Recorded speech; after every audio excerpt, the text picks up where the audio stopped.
Good morning, good afternoon, and good evening. I'm Tricia Finney-Hayward, a Global Scientific Director with AbbVie, and on their behalf, I'd like to welcome you to this session today. We have partnered with EMJ and an absolutely stellar faculty to provide this education. And without further ado, I'd like to introduce our chair for today, Dr. Peter Irving from Guy's and St Thomas Hospital, London, who will start the session. Thank you. Thanks very much indeed, Tricia. Welcome, everyone.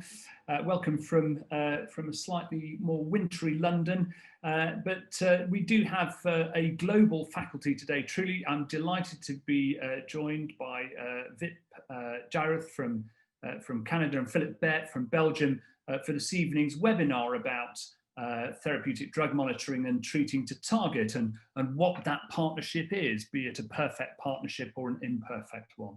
So we're going to start the webinar this evening with a pre-recorded series of videos in which each of us is going to present a presentation and then a discussion that we have had addressing some of the areas. So without further ado, I'm going to hand over to the recorded session and we'll join you in watching that. I hope you enjoy it. Thank you, Peter, for that nice introduction. Indeed, TDM has gone a long way. It all started when we saw patients on infliximab episodic having infusion reactions, and as published here in New England, we discovered that those patients with infusion reactions had low levels of infliximab and high levels of antibodies to infliximab. From then on, we have learned that using monoclonal antibodies episodically is not a good idea. But even in the era of maintenance therapy, we still can see that in some patients, antibody levels to the drug will come up, especially when you have longer intervals or patients that do not reach sufficient trough levels. As you can see in the bar on the left, this patient is developing low titers of antibodies over time, and each time when we administer a new IV infusion, you can see the levels going down. However, in the patient on the right, you can see gradually over time the antibody levels to infliximab are increasing, and this patient is probably losing its response over time, or is developing an infusion reaction, or is at high risk of developing an infusion reaction. Over time, we have seen that, especially with the anti-TNF, loss of response is important, and we have been for years empirically dose optimizing patients both for infliximab and adalimumab. And the question of today is whether we can do it more rational, guided by TDM, guided by measuring concentrations of monoclonal antibodies, or if the concentration is low, also measuring antibodies to the drug. In fact, when we're talking pharmacokinetics of monoclonal antibodies, it's completely different to the pharmacokinetics of a small molecule. It is influenced by many factors, and the end results of both patient factors, disease factors, concomitant medications, and of course, depending on the antibody itself, as listed on the slide.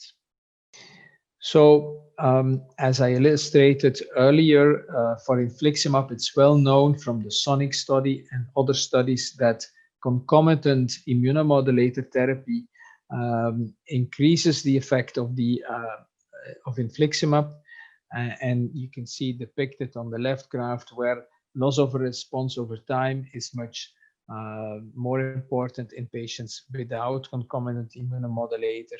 For years, it has been thought that the immunogenicity for adalimumab is lower, and that's what we observed in clinical practice, and it's the case. But when you study it prospectively, you will still see that loss of response is higher in patients not on concomitant immunomodulator, also for adalimumab. But also for vedolizumab in this study, we can see in the VISIBLE-1 study, looking at vedolizumab sub-Q versus IV, we can see only 6% of the patients developing antibodies over time. but in the patients that received placebo maintenance, so 2 IV open label inductions of the infusions of the active drug, and then going on to placebo, that at the end of the trial at week 52, 30% of the patients had developed antibodies to vedolizumab. Something that we see due to immunogenicity or to the other factors that I noted, that for all the monoclonal antibodies, there is a clear dose response effect, in the sense that when you divide your patients into quartiles, that patients with the lower quartiles in terms of concentrations will do less good, and conversely in the higher quartiles we see better response rate, remission rates, and this is certainly true looking at harder endpoints such as endoscopic remission or mucosal healing in this slide. The same is true for vedolizumab. Again, patients with low concentrations do worse in terms of endoscopic remission and endoscopic response. And here with our newest agent, ustekinumab, we can see the same thing, and especially patients with every 12-week subcutaneous or underdosed, and are those patients in the lower 2 quartiles with lower clinical remission rates. So overall, I think in this introduction, I hope I showed you that for all monoclonal antibodies, we have a clear correlation between early monoclonal antibody concentrations and short-term and long-term effect. There's a correlation, but that is not to say that by giving more drug, you will reach higher concentrations, and certainly not that in all patients, by giving more drug, you will reach better effects. But a significant number of patients are underdosed with the current standard regimens, and this is maybe a pledge to use measurements. So TDM and IBD, we will discuss further on this. I hope I demonstrated that the concentrations we measure are the end results of many different factors. Right? There is not a clear therapeutic range that we should aim for. There is no predictive value. The adequate levels depend on the status of the patients. Patients during maintenance therapy will usually do fine with lower levels. But when you go for harder endpoints, such as deep remission or fistula healing, we will need higher concentrations to reach these endpoints. Another thing is that the optimal concentration depends on the timing. When you measure during induction, you will aim for higher levels compared to during maintenance therapy. And finally, what's also important to mention is that when we're talking therapeutic drug monitoring, it's going for the lower levels. There is no harm, not for any of the monoclonal antibodies, in having higher concentrations. So we should reassure our patients about high levels, that there is no danger in this. So that's it for this introduction. And now we can discuss further after the talk of our colleagues. Thank you very much. Well, thanks, Filip, for your presentation. And we'll move on to the next section now. And I think the first question to ask is, what do data from one of the largest, really most robust prospective observational studies tell us? And that's the PANT study. So this was a very large study that was conducted in the UK, which took patients starting either infliximab or adalimumab in routine clinical care. And it asked really 2 questions. What factors associated with non-response at week 14 and non-remission at week 54? This was a very rigorous study. And I think one of the key findings was it was actually low drug concentrations at week 14, which predicted non-response and then non-remission at week 54. And with modeling within the study, it suggested that a trough level of 7 for infliximab was the target and 12 for adalimumab. So given that high drug concentrations after induction associated with a non-response, that then raises the question, does proactive monitoring actually lead to improved outcomes? And this question has been addressed in a number of trials, which we'll just cover now. So I think one of the best known and earliest studies was the TAXIT trial, which took patients who were with Crohn's disease or ulcerative colitis on infliximab, but in stable remission. Their drug concentrations were then measured on infliximab, and looking for a trough between 3 and 7. And those patients who weren't between 3 and 7 had an opportunity to dose optimize at that point. And actually interesting, about half of patients almost were not within that level, but either dose optimized or de-escalated. At that point, patients were then randomized to an infliximab dosing based upon clinical symptoms and CRP, or based upon a trough target concentration. And the primary endpoint at week 52 was clinical remission 1 year after randomization.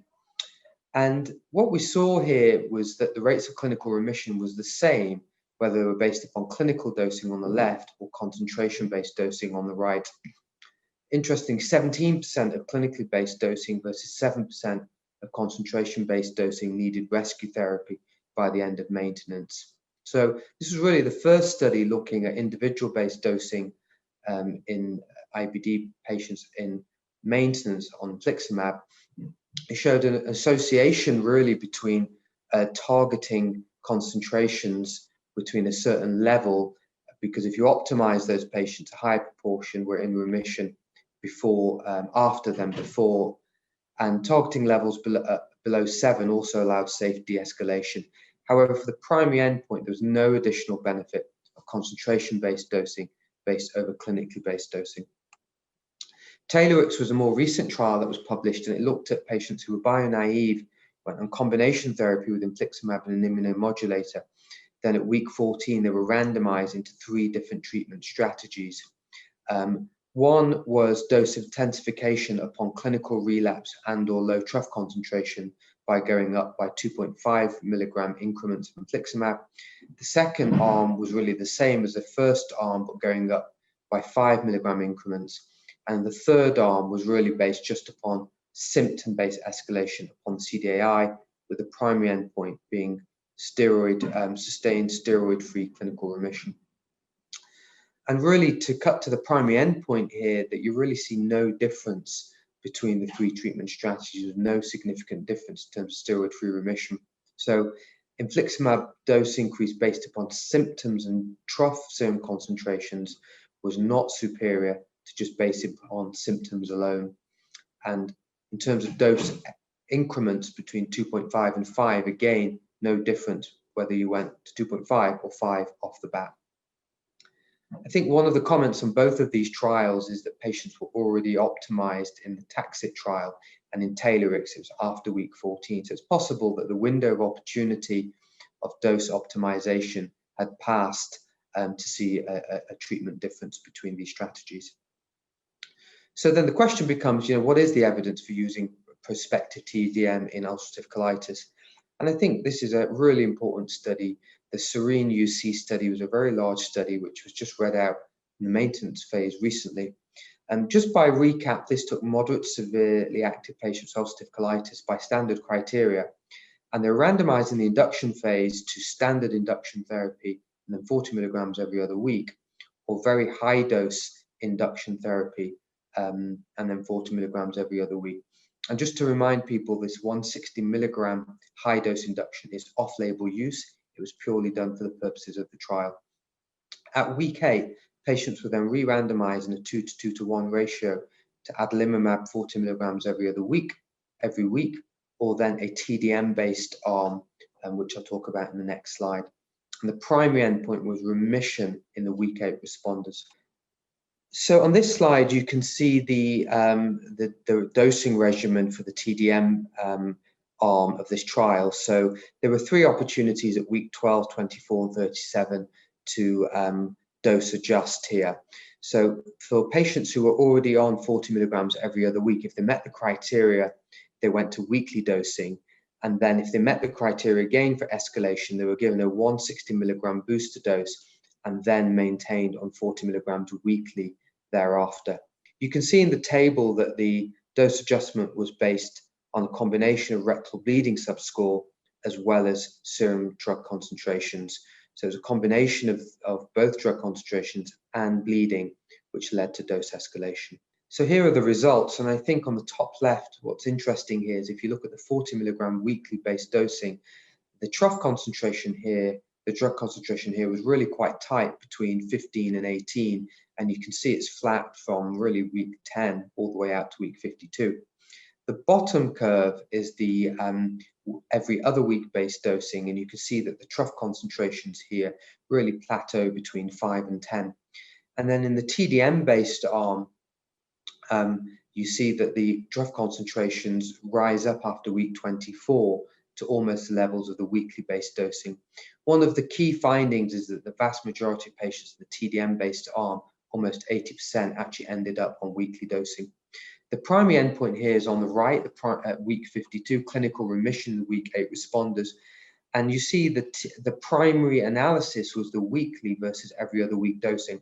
Now, this difference of 10 percentage points, 39 versus 29, was not statistically significant.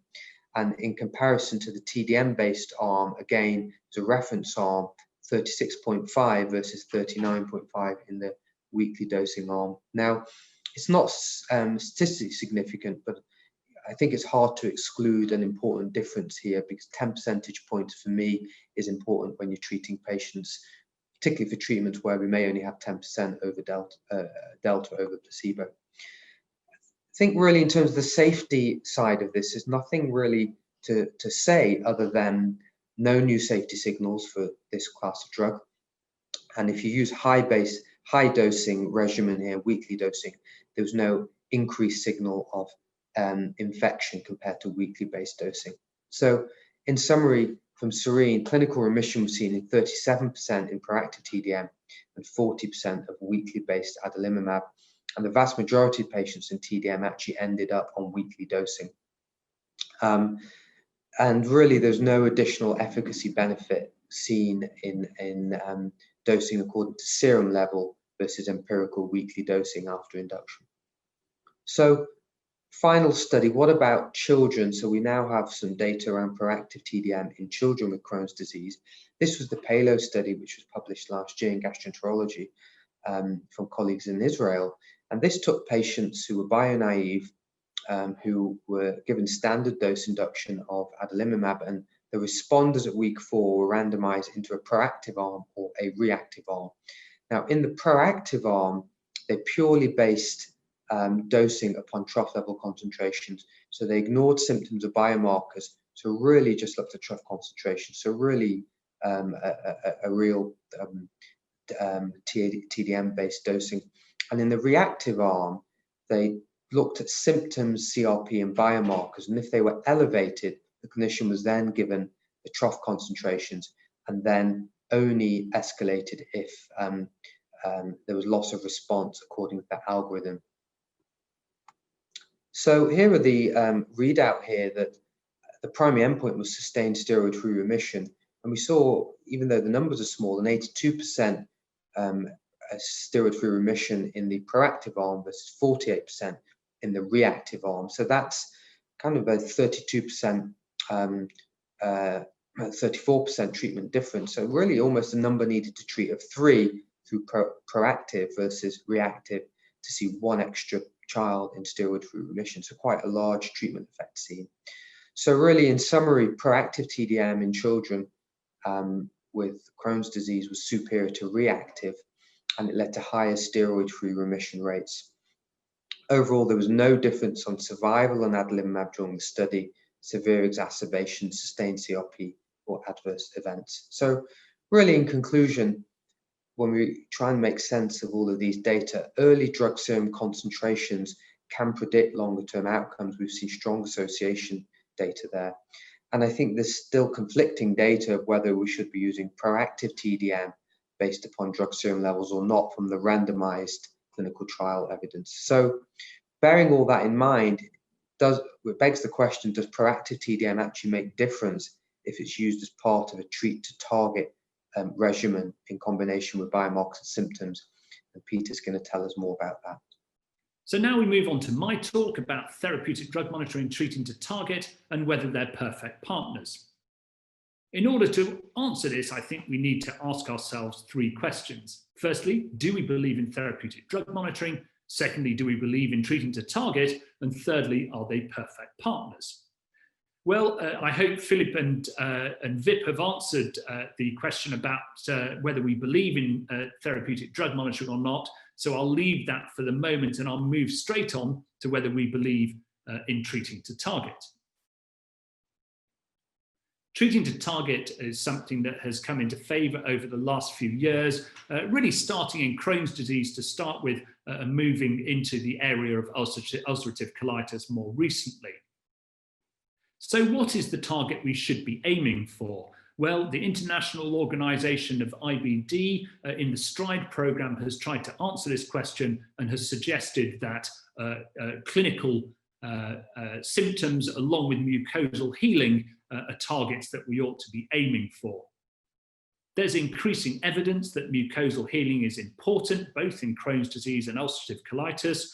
I'm showing you here a meta-analysis looking at mucosal healing, the presence of mucosal healing at the first endoscopy in patients with Crohn's disease, and looking at long-term clinical remission in those patients, and showing that there's a clear benefit of mucosal healing. From the same group, I'm showing you this meta-analysis that shows something very similar with ulcerative colitis. Some slightly more interesting or more robust endpoints such as long-term mucosal healing, colectomy-free rate at follow-up, and long-term steroid-free clinical remission. And again, we see there's an association there between the presence of a Mayo endoscopic score of less than or equal to 1 at the first endoscopy and these long-term outcomes in ulcerative colitis. The first study that really looked at a treat-to-target strategy in Crohn's disease was the CALM study. And if we look at the CALM study, we see that it included a group of patients who had a new diagnosis, essentially, of Crohn's disease, who were naive to immunomodulators and biologics. They all received steroids at the start and were randomized to receive either clinical management, where dose escalation was driven by a CDAI score or prednisolone use, versus patients who had disease management driven by tight control. So that wasn't just CDAI, a slightly lower CDAI in this group, and prednisolone use, but also the fecal calprotectin and the CRP. And indeed, of those markers, it was really fecal calprotectin that drove dose escalation in this group. And the patients, if they needed dose escalation, started a sort of top-down strategy, receiving adalimumab every other week after induction if they hadn't achieved remission, and then going on to weekly adalimumab, and then the addition of an immunomodulator if needed. If we look at the primary outcome, which is essentially an endoscopic outcome at week 48, that was a CDEIS of less than 4 with no deep ulcerations, we see there was a clear difference between the tight control group, in whom 46% of patients received the endpoint, compared with only 30% in the clinical management group. So this was the first evidence that a tight control strategy led to better longer-term outcomes. In this sub-analysis of long-term follow-up of CALM, then we can also see that achieving that endpoint was associated with better outcomes in a longer-term follow-up. So if you achieved endoscopic remission at a year, you can see that disease progression was less than the patients who hadn't achieved this endpoint, and particularly, in fact, if you achieved not only endoscopic remission but clinical remission as well, then that was associated with a much better long-term outlook than in the patients who didn't achieve this. So clearly, that tight control strategy has benefit not just in the short term but also the long term. And also important to note is that the adverse events associated with the tight control, more aggressive group were similar to those in the clinical management group. So let's move on to Serene CD. And again, Vip mentioned this study briefly in his session. And just to remind you, this is a study in which patients were initially treated with either high or standard dose induction, but then were re-randomized either to a clinically adjusted regimen or one driven by adalimumab TDM as well as clinical parameters. It's important to realise that this is a very different cohort of patients to that in CALM. These patients had a longer disease duration of about 6 years, and many of them had already been exposed to immunomodulators and or biologics, very different to the naive patients in CALM. Let's look at what drove dose escalation in this study. In the clinically adjusted arm, if you had a CDAI of greater than 220 or you had a CRP of greater than 10, then you dose escalated. Whereas in the TDM arm, it was adjusted by what your adalimumab levels were. So if you had an adalimumab of less than 5, then you dose escalated whatever your clinical state was. If you're in the 5 to 10 range, then if you had a CDAI of greater than 220 or a CRP of greater than 10, then you dose escalated. Whereas if you were in the greater than 10 range, then it didn't matter what your CDAI or CRP were, you stayed on the same dose. Interestingly, there was absolutely no difference between these two strategies in the primary outcome, although note this was looked at in patients who responded to the induction arm.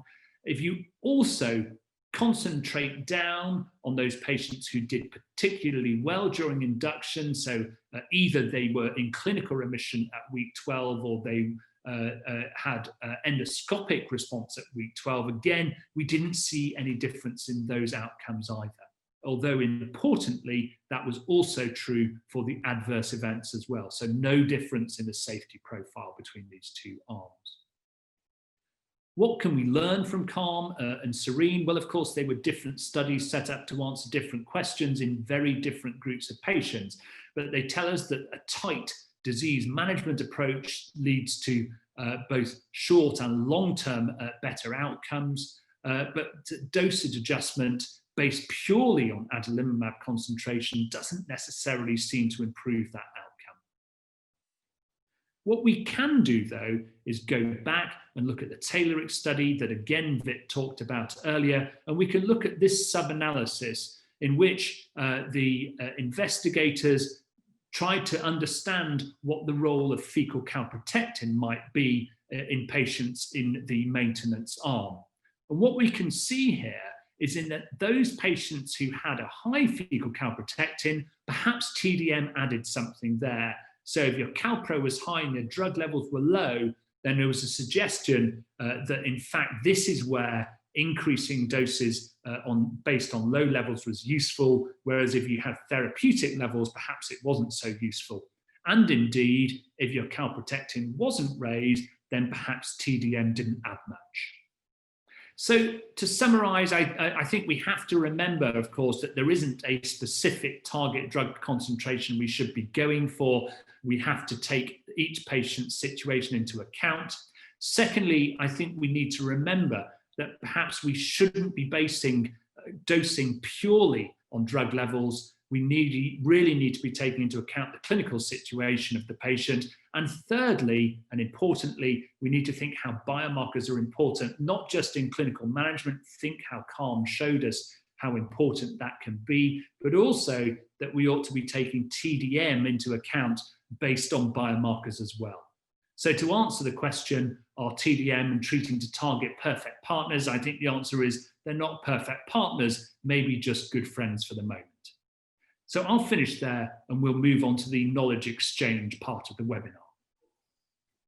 Well, I hope you all enjoyed those presentations. We're now going to move on to the knowledge exchange part of this webinar, where we're going to talk about some areas that inform us about treating to target and therapeutic drug monitoring. We're going to do this in 3 areas, and I'm going to take the first section and talk about proactive versus reactive therapeutic drug monitoring. So Vip, I'm going to start with you. Maybe can you just give us your thoughts on whether proactive is better or reactive? You know, which do you think is the way forward in clinical practice?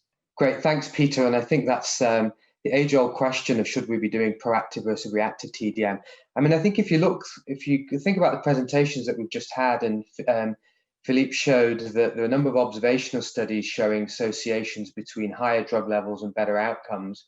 And then when you looked at observation studies such as PANTS, you know, the only the only independent factor that was predictive of non-response was low drug level at week 14. So you might think that logically it follows on from that. If you proactively target levels to be higher, you might have better outcomes in patients. The flip side of that is that the clinical trials done in adults haven't actually shown that.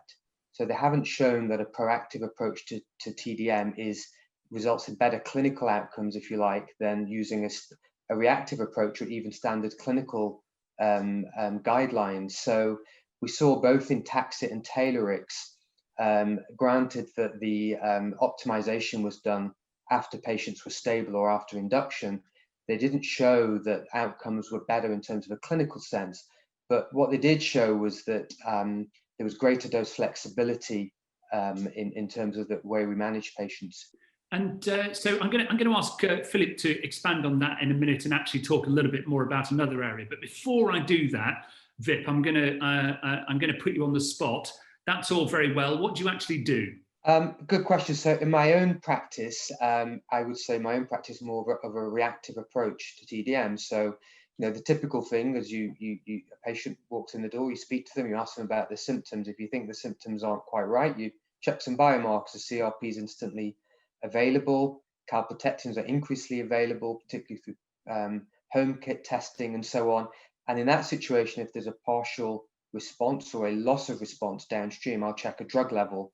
And that's the point at which I might optimize or decide to switch out of class if I believe they're already optimized in terms of drug levels. So my own approach, I would say, is more of a reactive approach. And so, Philip, do add anything you want to that. And maybe can you also say a little bit about, are we measuring at the right time in the treatment course? Ought we to, you know, Vip mentioned the sort of the early time points as we saw in PANTS. Ought we to be concentrating on that time point, or should we just be doing a sort of loss of response type approach? What do you think? My personal opinion is that when a patient is really flaring, when a patient is telling you, doctor, my last infusion or my last injections don't seem to work anymore, that you may be too late. So I agree that reactive is okay, but reactive not to a patient that has completely lost its response. Reactive maybe in the sense that you monitor your patients closely in terms of symptoms, but also in terms of biomarkers. And I can live with the fact that you react upon an increase of biomarkers, but not that you wait until the patient has complete loss of response, because in this instance, you may be too late to recapture response. So yes, maybe reactive, but reactive to biomarkers, and of course to symptoms also, but not waiting too long. Of course, there are challenges of measuring after induction, aren't there? You know, I guess it's easier if you're giving someone infliximab because they're there and you can take the blood test whilst they're there, but with subcutaneously delivered anti-TNF, it's less easy. Do you actually manage to do that in your clinical practice, do a post-induction level? If you know the risk factors for reaching low levels, you may be doing so, measuring during induction for those patients at risk for having low levels. For example, those with high disease activity, those patients that you do not want to use combination therapy, those patients with low albumin, or those patients who have developed antibodies to a previous drug from the same class. Last question, Vip, which is about using those other parameters like, say, albumin levels, and maybe measuring drug levels in advance to help guide dosing. So the sort of dashboard type situation, these models are being created. Do you see those being used in clinical practice in the medium to long term? Now, the way the dashboards work is a number of covariates that have been shown in some of these predictive models to be associated with drug clearance. They include things like serum albumin, CRP, BMI, gender. There's a multitude of things. They're all routinely available in the clinic. These aren't things that are obsolete. And the notion being that when you first see a patient, you put those factors in, you can predict the baseline clearance. The dashboard then pop up, well, this should be the first dose. And then after the first dose, you repeat that, put in the same factors, and this should be the second dose. So I think in theory, they make a lot of sense. I think I think we need to see more evidence around how we would practically implement these. And I think the Holy Grail would be actually see a head-to-head comparison of a dashboard-based trial versus standard dosing and to implement in practice. So I think it's a really interesting area, more research to be done in this space. I haven't personally used them. I've seen how the platforms function. I haven't used them in my own practice, but I think they'd be very easy to implement, once they're shown to have direct benefit to patient outcome. So that's our views on reactive versus proactive therapeutic drug monitoring and a little look to the future. Let's move on to the next section. Yes, thank you, Peter. We know that most of the things that we've been discussing is true for anti-TNFs. We'll come back later on the other drugs, but I want to finish off by asking you, Peter, in clinical practice, because that's what we're here to discuss, and that's what you guys out there want to know, whether we can suffice by using trough levels alone or serum concentrations, or whether you use systematically the measurements of the anti-drug antibodies as well. Yeah, that's a really important practical question. I think the truth is, when we first set up our TDM service, we did levels and antibodies on absolutely everyone. It's important to note that we use a drug-sensitive assay. So, of course, we would only pick up antibodies when the drug levels were absent or very, very low. A service where you only measure the antibodies if the drug level is low is, of course, possible, but it has to be a big enough service that you've got enough of the patients with low drug levels to be measuring the antibodies frequently enough. Otherwise, you're waiting a long time to get those antibodies. So that's actually part of the conundrum there, because if you have got low drug levels, critically, you want to know if that antibodies are there, because clearly if they've got high antibodies, you'd be more likely to change to either another anti-TNF or maybe another mechanism of action. And again, our service is big enough to do that. So we've now switched to that reflex type testing. And I'm quite happy with that because I get the answer very quickly. It's perhaps slightly different, however, if you're measuring total antibodies where you have a drug tolerant assay, because then, of course, it doesn't matter whether you've got drug there or not, you're going to be able to measure antibodies anyway. So I guess if you're doing that, it's logical to measure antibodies with pretty much every test that you do. So yes, I'm happy with reflex testing as long as I get that antibody result quickly when there are low drug levels. Okay, thank you. Of course, if you start mentioning drug-sensitive assays or drug-insensitive assays, it's a big difference also in terms of price. And you may pick up much more anti-drug antibodies that are not always relevant. So what do you do when you measure transient or low titer antibodies? So in the presence of therapeutic drug levels, I'm not going to worry about transient and low titer antibodies. I guess, it might make me persuaded a little bit more to think about whether an immunomodulator is going to be helpful in that situation. Infliximab is a more immunogenic drug. Normally, I use it with immunomodulators anyway. But let's say a patient isn't on an immunomodulator in that situation, I'd be more likely to sort of start one or restart one. But in general, those low-level transient antibodies on a drug-tolerant assay, I think, are less worrying. Okay, that brings me to the next question, Vip. I think in particular in North America, but I think throughout the world, more and more, we tend to avoid using combination therapy, certainly long term. Do you think that TDM has a role there in trying to guide us in patients on monotherapy or in guiding us to de-escalate from combo to monotherapy? Yeah, thanks, Filip. I mean, I think it's a great question. I think we could have a whole debate just on this single topic. I think the recent data from PANTS is really interesting. I think there'll be lots more data that continue to emerge from that huge study that was done in the UK. And the PANTS study suggested, again, it showed that if you use combination therapy, you're much more likely to survive on drug. Your time to immunogenicity was much longer with combo than monotherapy. But they also found that on a multivariable analysis, it was independent of drug level. drug concentration. So the suggestion that actually the benefit came from potentially increased pharmacokinetics, but also the drug efficacy itself. So combo works better with infliximab in both CD and UC, and it's probably a combination of efficacy and improving drug pharmacokinetics. I think coming on to your next point, Philippe, you're absolutely right. We are much more conscious now, and in my years of training, of using immunomodulators more sparingly, not continuing them for years and years in combination. I think that question to me remains unanswered. I don't think any study has really told us how long you keep going with combination therapy for.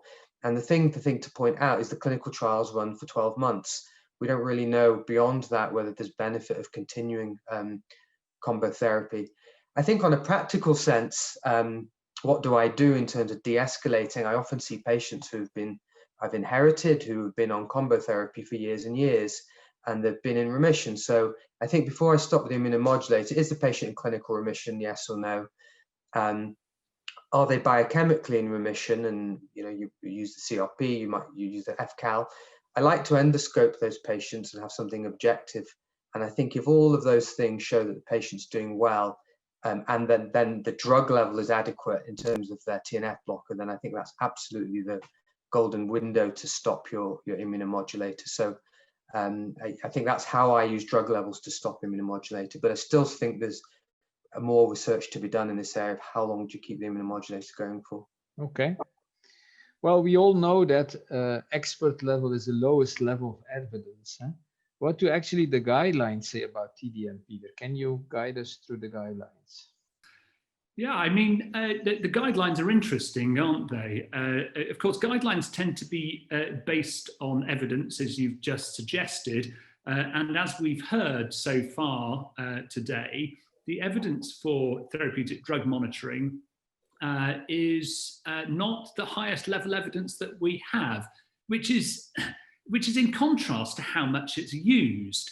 If you look at the AGA statement from 2017, in terms of patients with active inflammatory bowel disease and thinking about a reactive approach, then in fact there was a conditional recommendation for that approach, admitting that the evidence for this was low quality. In terms of a sort of proactive approach in patients with quiescent IBD, there was no real recommendation there, and indeed it was pointed out that there was a knowledge gap, although we have looked at some trials today that address that. ECHO have produced a statement this year in 2020, and indeed they really only recommended weak recommendations, and they felt that in fact whether you're thinking about a reactive or a proactive approach, in fact there was really insufficient evidence to support either approach actually in managing our patients with IBD. And again, this was related largely to a lack of high quality evidence. In fact, of course, there was greater evidence there for the patients thinking about a proactive approach, because of course there was the Taxit and Taylor studies. I think the difficulty is those studies were imperfect studies. It was very difficult to show a positive outcome. And I think one has to be somewhat pragmatic in one's interpretation of the guidelines and indeed of the use of TDM in clinical practice. There are times where I think, despite the lack of evidence, TDM honestly is very easy to interpret. For example, as many people have said, a drug level of 0 is very easy to interpret and is quite easy to act upon. Difficulty in terms of recommending cutoffs, however, is an area where we really struggle, I think. Knowing exactly what the right level is at different stages of the disease, perhaps with different forms of the disease, is very challenging indeed. And indeed, the AGA did suggest some cutoffs. So it suggested a cutoff for infliximab of 5 and adalimumab of 7.5 micrograms per mil. And I think one has to be terribly careful in interpreting these cutoffs, because they can vary greatly between assays, and there's been a few publications over the years on that. And I think probably we accept that maybe these levels differ between different patients and in different stages of the disease. So overall, you know, the guidelines, I think, are fair guidelines because they're based on the evidence, but we also have to follow a pragmatic approach to how we interpret these guidelines and how we use TDM in clinical practice. Okay, thank you, Peter. That's very clear. And maybe one more practical question for you, Vip, before we move on to other classes. If you have a patient that develops significant antibodies to one anti-TNF, what are the chances that this patient will develop another antibody to a drug from the same class? Is this a reason to move right away to another drug with a different mode of action? Or what do you do in clinical practice? I think it's a great question. I mean, I think we know that there are certainly some genetic data out there that suggest predisposition to developing anti-drug antibodies, particularly for anti-TNFs. So there are certain HLA associations that predict the chance of you developing anti-drug antibodies to TNF blockers. I think there's still some knowledge gaps as to relation to newer monoclonal antibodies. But of course, we know some of those newer agents, the absolute risk and chance of developing antibodies is low. So you would need very, very large numbers to come out with similar data. Of course, before we had newer MOAs, if you failed one anti-TNF, and even if you got an antibody to this, you would switch to a second anti-TNF. And we'd always say to patients, there's still a 25%, 30% chance that you might respond to the second drug and not necessarily develop antibodies. So I think practically, if you don't have in the jurisdictions you work in easy access to other MOAs, and before the time we had other MOAs, you would switch to the second TNF in class. There has been one French study that has provided a little bit of data on this, and this was from Roblin and colleagues. And this was a small study in about 80 patients or so, and it did suggest that if you develop antibodies to your first TNF, you were similarly likely to have the same chance of developing antibodies to the second TNF with a similar rate. So I think the jury is still out in that sense. Okay, thank you very much, Vip and Peter. And this ends this session, mainly focused on anti-TNF and the practical aspects. But of course, we live in 2020. We have different modes of actions, more drugs being available, also some known drugs switching to a sub-Q. So let's move on to the third and last part of this knowledge exchange discussion. Great, thank you, Philippe. So I think with that in mind, as we've heard, we're now moving to an era of more therapies and potentially sub-Q agents as well, and increasingly sub-Q options. So I think one of the questions comes around trough levels. We're very used to measuring, particularly with infliximab, trough levels. Is that really relevant now, given that we have subcutaneous options? So maybe I'll pose that question to Philippe, if that's okay to start with. So is the trough level relevant now that some IV therapies also have subcutaneous options? Well, first of all, thanks to the biosimilars and also to the subcutaneous studies, both for infliximab and vedolizumab, we have much better data on trough levels and serum concentrations. And it is true that talking about a trough level is not really relevant when you're talking about a subcutaneous agent, because when you inject subcutaneously, the drug will slowly come into the serum, and so the pharmacodynamic profile is really different. And the other thing is that certainly when you use drug-sensitive antibody assays, it may be much more difficult to pick up patients with immunogenicity as opposed to when you give IV and when you're really measuring at trough before a next infusion, you're more likely to detect antibodies to the drug when they are available. Great, thanks, Philippe. And maybe I'll just switch gears a little bit here, and talking about TDM in general in our field. And Peter, maybe I can ask you this question. So, do you think that our interest and use of TDM in the IBD space really came about in the earlier days, because there were really just 2 biologics available and we had really no other therapeutic options? Was it done to kind of get the biggest bang for your buck, if you like, and get the most out of those drugs? I think that's one part of it, and of course there's a bit of evidence, if you like, that supports that, and that is that gastroenterologists have always, I believe, been more interested in therapeutic drug monitoring of biologics than, for example, rheumatologists. And I think that's partly because they always had more options. They could flip not only between different anti-TNFs more easily because they had access to more anti-TNFs, but they could flip between different classes. So possibly they cared a little bit less about optimization. And in fact, maybe it even goes back to before the biologics. We used to try and optimize azathioprine. We still do to an extent by measuring thiopurine metabolites. And so I think it was just a little bit more ingrained in our ethos in IBD. You could even, you could think about the dose ranging studies with 5-ASA. You can think about adding in topical 5-ASA. I think we've always tried to make the most of what we had. And yes, that probably was partly driven by a lack of other options, but maybe it also just engendered this feeling of, if we're going to use a drug, we should use it in the best way and we should make the most of it. So it's a mix of all of that together. Quite where it takes us to the future, I'm not sure, because I think we're starting to see the limits of TDM, and there are some drugs maybe in the future where it won't be so useful. But as we look back, yes, I think your question's a fair and an interesting question. Great, thank you, Peter.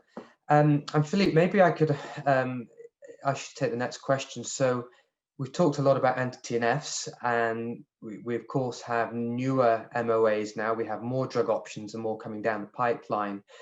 How do you see TDM being incorporated into some of the newer therapies? Do you think we'll be using it in the same manner? And indeed, is there even a need to? Well, I think overall, as new drugs are designed more and more humanized or completely human, number one. Number two, they're better dosed. I think immunogenicity will become less and less important issue. And ideally, we will have access to drugs that are sufficiently dosed, and this will probably lessen the need for TDM. So I think TDM will stay when we're discussing the trial design, doses of new drugs, but in clinical practice, the need to measure systematically will certainly diminish over time. And with the newer drugs, I think it will not be standard practice anymore.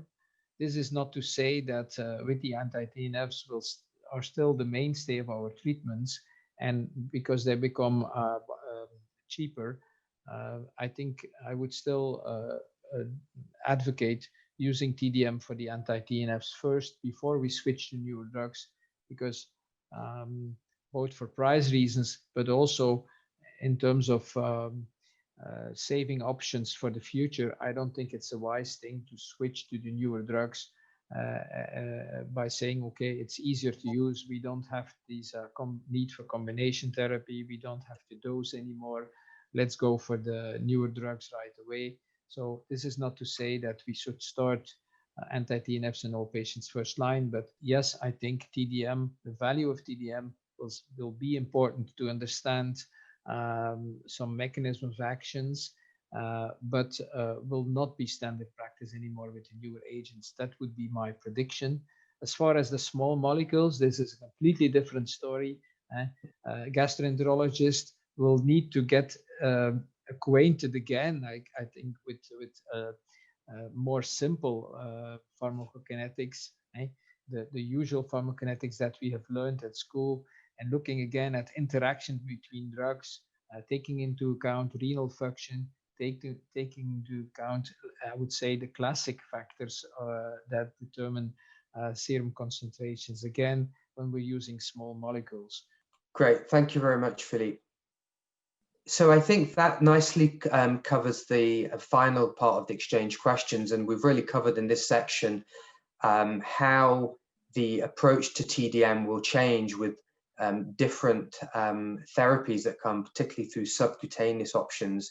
And we've also covered how the future might be with non-TNF based monoclonal antibodies and small molecules. That concludes our 3 sections now, and I think we'd now like to open up to the audience questions here. So feel free to type in your questions here, and we'll take those amongst the panel.